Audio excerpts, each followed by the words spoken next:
मनुस्मृति दहन दिवस 25 दिसंबर 1927 को शुरू हुआ।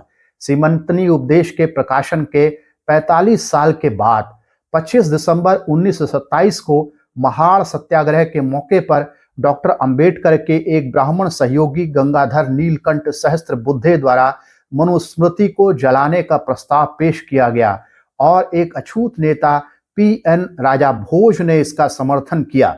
इसके बाद मनुस्मृति पुस्तक को एक चिता पर रखा गया और जला दिया गया।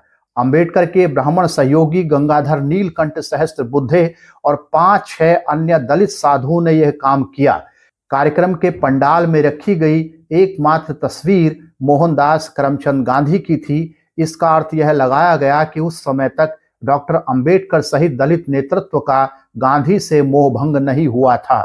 तो हमने देखा कि मनुस्मृति को जलाने का ख्याल एक ब्राह्मण के मन में आया। इस देश में ऐसी अनेक हिंदू स्त्रियों ने ब्राह्मणिकल पैट्रियार्की और विशेषकर मनुस्मृति की तीखी आलोचना की है। उनमें से एक है पंडिता रमाबाई, जिनकी किताब a high cast Hindu women 1888 में प्रकाशित हुई। ताराबाई शिंदे की किताब स्त्री पुरुष तुलना 1882 में प्रकाशित हुई। 1885 में महात्मा ज्योतिबा फूले की किताब गुलामगिरी प्रकाशित हुई, जिसमें उन्होंने हिंदू मिथकों की अच्छी खासी चीर फाड़ की है। 1872 में एक और किताब वामा शिक्षक का प्रकाशन हुआ और उससे पहले ही 1869 में मिरातुल उरूस नाम की किताब का प्रकाशन हो चुका था। वामा शिक्षक और मिरातुल उरूस उपन्यास के रूप में लिखी गई किताबें हैं, जिनमें स्त्री शिक्षा और उनकी आज़ादी के सवालों पर विचार किया गया है। मिरातुल उरूस मुस्लिम महिलाओं और वामा शिक्षक हिंदू महिलाओं के लिए लिखी गई किताबें थीं। 1884 में भारतेंदु हरिश्चंद्र ने हिंदू लड़कियों को पालतू बनाने के उद्देश्य से बाला बोधनी का प्रकाशन शुरू किया।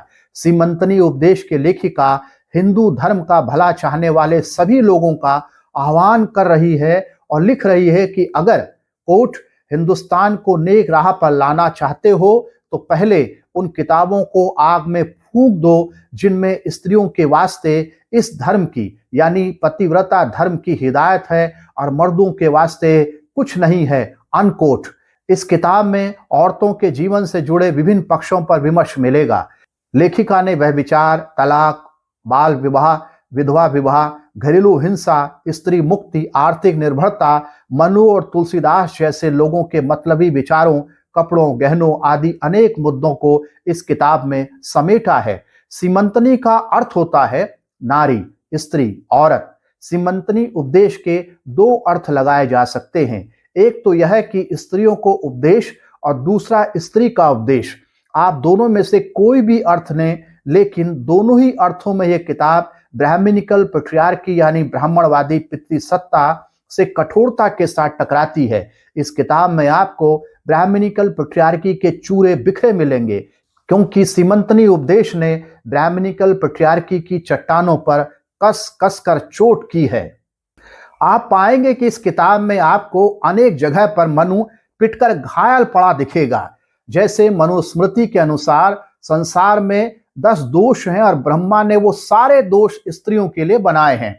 ब्रह्मा की गुण दोषों की रचना के समानांतर सीमंतनी उपदेश की लेखिका ने लिखा है कि कोट जो पुरुष व्यभिचारी होते हैं उनका मन कुत्ते की माफिक हमेशा मैले ही में लगा रहता है। फिर ये 10 दोष उनमें झटपट आ जाते हैं। चोरी, हिंसा, व्यभिचार, निंदा, दुर्वचन, झूठ, क्रोध, ईर्ष्या, अहंकार और छल। अनकोट। लेखिका ने माना है कि पुरुषों की तरह औरतें भी हत्यारी हो सकती हैं। वे मानती हैं कि औरतें भी व्यभिचारी होती हैं। वे लिखती हैं कि कोट बेशक जो औरत अपनी पसंद कर शादी करे और फिर उस खाबिंद को धोखा दे दूसरे के पास जाए, अनकोट, तो उसके वास्ते दंड की व्यवस्था हो।